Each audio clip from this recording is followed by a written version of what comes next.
Parkour is defined as the art of moving rapidly through an urban area while negotiating various obstacles. In Dying Light 1, Techland put parkour right at the heart of their gameplay. Now, in the second installment, developers have decided to take things even further. But will they stick the landing?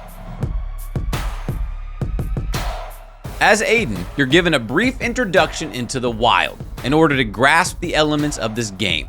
But very quickly, you'll find yourself dropped into Villador, a sprawling city that's cut off from the rest of the world. From the get-go, the design of this city is absolutely stunning. We had a blast running over the flowery rooftops, the zombie-infested apartments, and the alleyways teeming with soldiers. The parkour in this game is incredibly fluid and fun, thanks to especially well-crafted movements and holds. It's simple, there's a lot of possibility, but nothing takes away from the realism of the city. You've got everything you need, but nothing is overdone in Villador.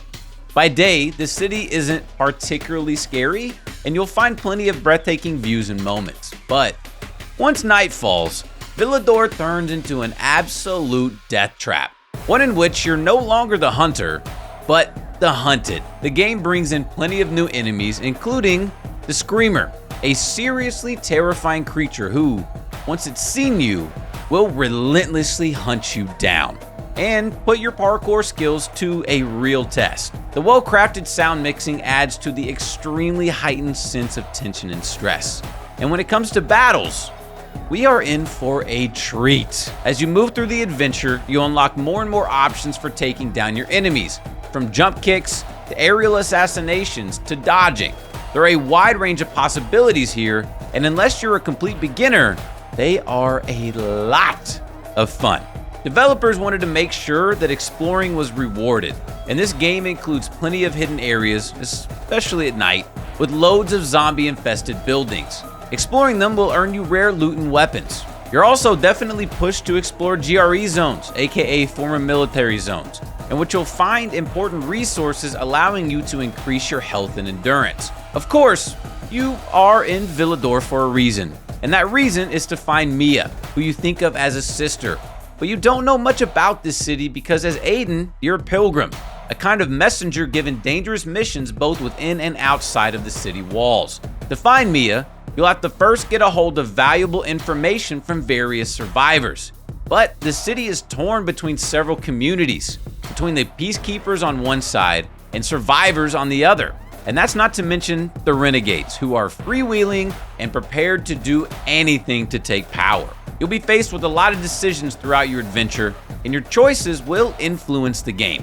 In order to achieve your own personal goals, you'll have to take turns helping one faction, usually to the detriment of the other. That means that the main storyline of this game is punctuated by a lot of twists, low blows, and shaky alliances, all of which makes it a lot of fun to follow. That decision making isn't limited to the main storyline either.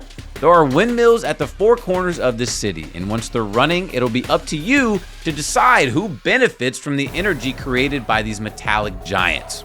Overall, we have to say that we're absolutely in love with this game's main story, though we can't say the same for its side missions, which Techland doesn't really manage to drum up a lot of interest for.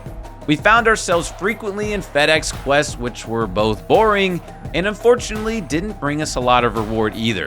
2015's Dying Light made headlines for its well-executed concept, and Techland's teams have managed to pull off yet another masterpiece with this second installment, both in its conception and its creation.